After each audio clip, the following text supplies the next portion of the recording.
5월 20일 월요일 이 시간 하나님께서 주시는 말씀은 열왕기상 19장 1절에서 10절 말씀입니다. 19장 1절에서 10절 말씀. 아합이 엘리야에게 행한 그 모든 일과 그가 어떻게 모든 선지자들을 칼로 죽였는지를 이세벨에게 말하니 이세벨이 사신을 엘리야에게 보내어 이르되 내가 내일 이맘때에는 반드시 내 생명을 저 사람들 중 한 사람의 생명과 같게 하리라. 그렇게 하지 아니하면 신들이 내게 벌이의 벌을 내림이 마땅하니라 한지라. 그가 이 형편을 보고 일어나 자기의 생명을 위해 도망하여 유다에 속한 브엘세바에 이르러 자기의 사환을 그곳에 머물게 하고 자기 자신은 광야로 들어가 하룻길쯤 가서 한 로뎀나무 아래에 앉아서 자기가 죽기를 원하여 이르되 여호와여 넉넉하오니 지금 내 생명을 거두시옵소서. 나는 내 조상들보다 낫지 못하니이다 하고 로뎀나무 아래에 누워 자더니 천사가 그를 어루만지며 그에게 이르되 일어나서 먹으라 하는지라.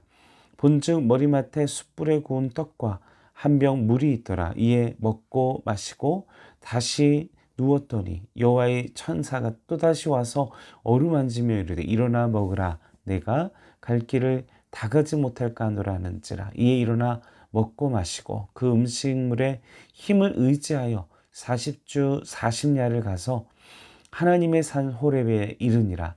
엘리야가 그곳 굴에 들어가 거기서 머물더니 여호와의 말씀이 그에게 임하여 이르시되 엘리야야 내가 어찌하여 여기 있느냐. 그가 대답하되 내가 만군의 하나님 여호와께 열심히 유별하오니 이는 이스라엘의 자손이 주의 언약을 버리고 주의 제단을 헐며 칼로 주의 선지자들을 죽였음이오며 오직 나만 남았거늘 그들이 내 생명을 찾아 빼앗으려 하나이다. 자, 계속해서 17장, 18장, 19장 계속해서 엘리야의 사역을 하나님의 역사를 말씀 속에서 나누고 있습니다. 자, 엘리야는 북이스라엘에서 이 왕성 활동을 했죠. 이 아합 왕이 통치하던 이 시대에는 왕비 이세벨의 영향으로 인해 바알 숭배 사상이 너무나 만연했고 이스라엘의 영적인 상태는 하나님과 바알을 겸하여 섬기는 이중적 신앙을 보여주고 있었습니다.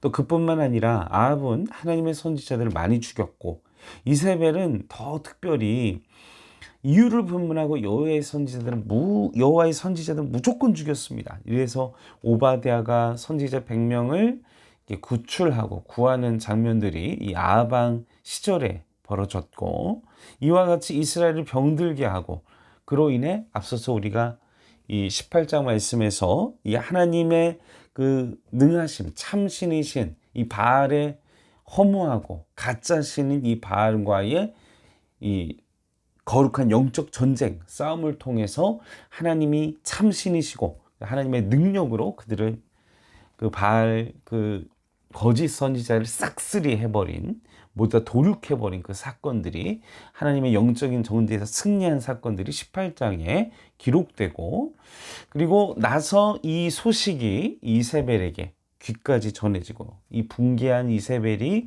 내가 너를 잡아 죽이겠다. 그것이 그렇지 않으면 신들이 내게 벌하시는 게 마땅하다 하면서 이제 협박 그리고 사자에게 이 너를 죽이겠다. 이 확실한 그 사형 선고와 같은 소식을 전하자 그때 이 소식을 들은 엘리야가 충격을 받아 영적인 탈진 상태에 빠지는 완전히 무너져 버리는 그 상황은 오늘 말씀 속에서 볼 수 있습니다. 우선 3절 말씀을 보도록 하겠습니다. 어떨 때 우리가 영적인 탈진, 영적인 좌절, 영적인 실망감이 올 수 있는가? 3절 말씀을 보겠습니다. 그가 이 형편을 보고 일어나 자기의 생명을 위해 도망하여 자, 그가 이 형편을 보고 우리가 앞서서 17장, 18장 이 말씀의 내용을 보면 엘리야가 되게 열정적이고 이 아합과 이세벨을 두려워하지 않고 하나님의 말씀에 붙들려서 막 돌진하는 그의 거의 영웅적인 모습을 우리 말씀 속에서 보게 됩니다. 그가 전혀 그를 두려워하지 않았습니다.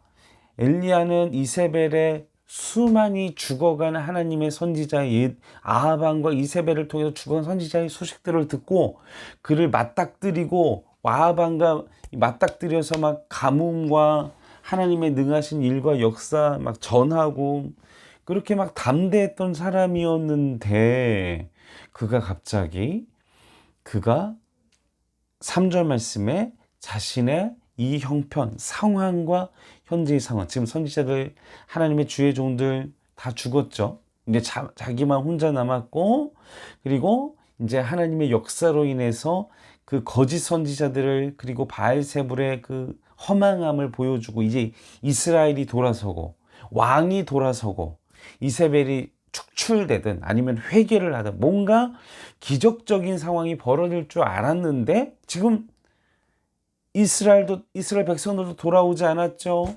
아방도 회개하지 않았죠. 지금 상황이 그냥 똑같은 상황. 그 상황에 아무래도 엘리야는 커다란 충격을 받고 자신의 이 3절의 형편을 보고 무너져 내려 버린. 우리는 기도하죠. 기도합니다. 간구합니다. 요청합니다. 그래서 우린 그림을 그려요. 하나님의 응답, 하나님의 역사. 이것만 벗어나면, 이 상황만 지나가면, 우리가 정해놓은 틀 안에서 뭔가 이게 벌어지면 나는 응답을 받고 나는 내 생활이 변화될 거다. 근데 그게 그 상황이 되고 그 사건이 터지고 됐는데 변한 게 없어. 무너져 버리는 것이죠.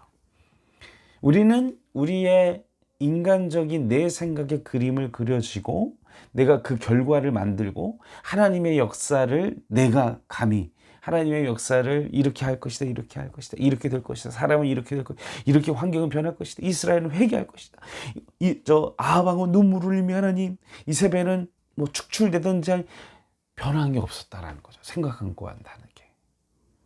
우리가 영적인 좌절, 영적인 이런 침륜, 영적인 무너진 탈진의 상태에 이르게 되어지는 것은 하나님에 대한 기대에 대한 하나님의 역사에 대한 기대, 소망을 잃어버렸을 때 무너지고 탈진하게 된다라는 사실인 것입니다.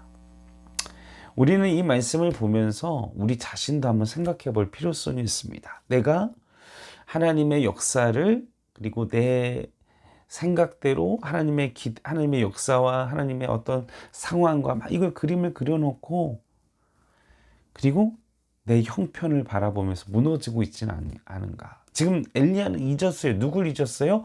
전지전능하신 하나님. 물을 부어놓은 재물을 불로 훑어버린 그 영광의 능력의 하나님을 잃어버렸습니다. 그 하나님을 잃어버리고 지금 내가 생각했던 내가 기대했던 그 상황과 현장이 다 뜻대로 되지 않고 그 전지전능하셨던 그 하나님을 잃어버린 채 그냥 그 기대와 소망을 잃어버려 다 무너져버린 영적인 탈진에 빠져버린 나도 그런 모습을 가지지 않았는지 우리가 나의 삶 가운데 그렇게 역사하셨던 우리가 기도의 제목을 그리고 기도의 응답을 받았던 그 하나님을 잊어버린 채 무너져 있지는 아니한지. 그래놓고 그전에는 하나님의 이세벨과 아합의 칼날과 군대를 두려워하지 않았는데 그렇게 무너지고 나니 무엇이 보입니까? 이세벨의 군대가 보이고 이세벨의 무서운 협박이 보이고 위협을 느낀다라는 것이죠. 우리가 영적인 탈진을 느끼는 상태는 바로 그런 상태라는 것입니다. 이제 하나님보다 세상이 더 커 보이고 세상의 위협이 더 커 보였을 때 우리는 우리의 영적인 상태가 문제가 있음을 기억해야 한다는 사실인 것입니다. 그래서 우리는 내가 영적인 상태의 그런 탈진의 상태다 인식해야 될 때가 어떨 때냐.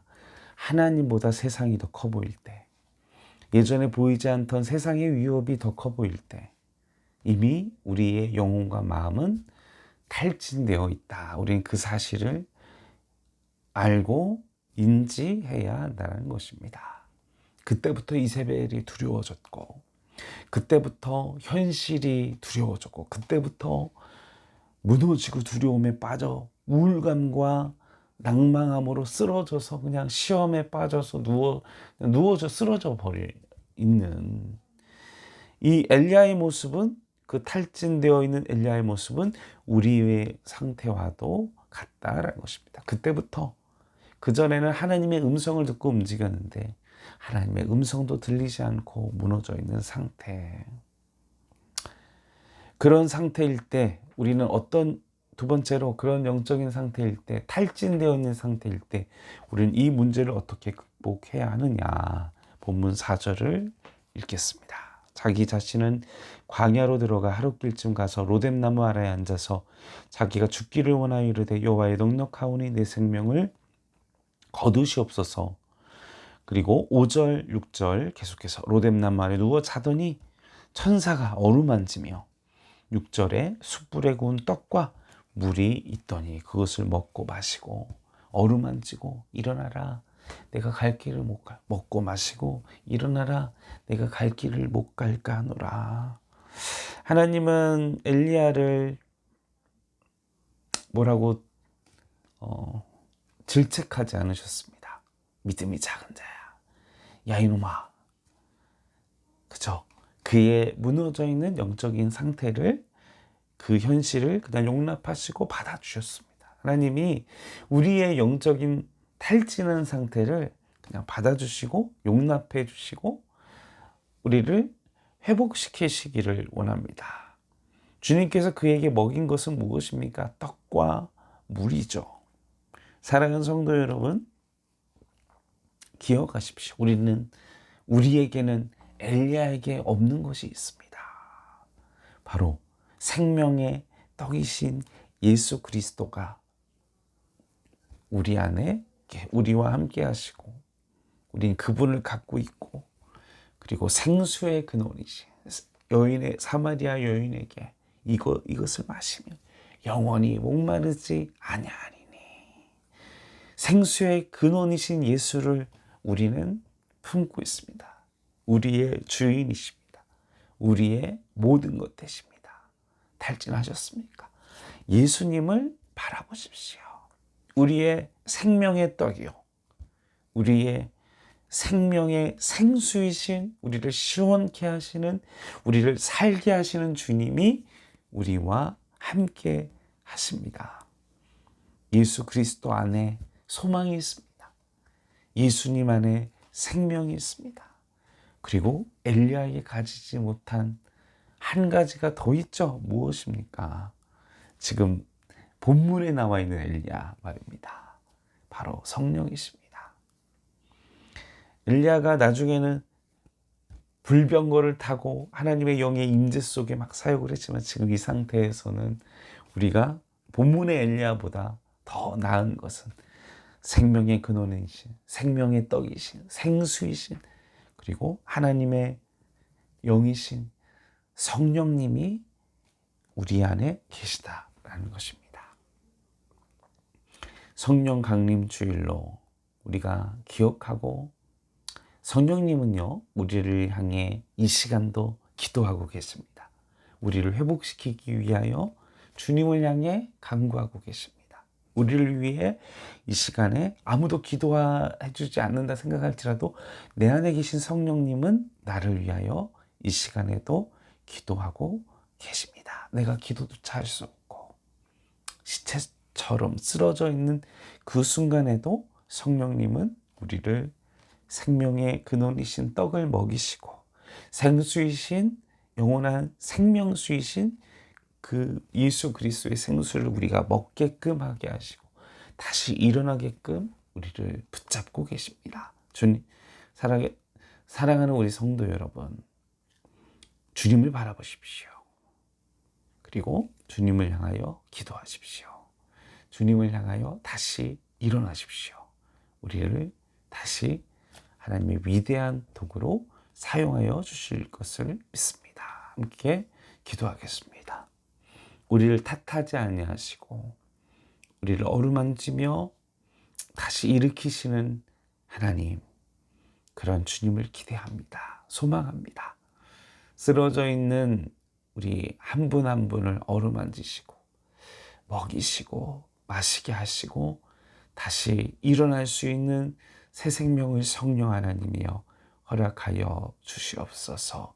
성령의 권능으로 우리를 세워 주시옵소서. 주님께 모든 것을 맡겨오며 우리 원하신 예수님의 이름으로 간절히 기도하옵나이다.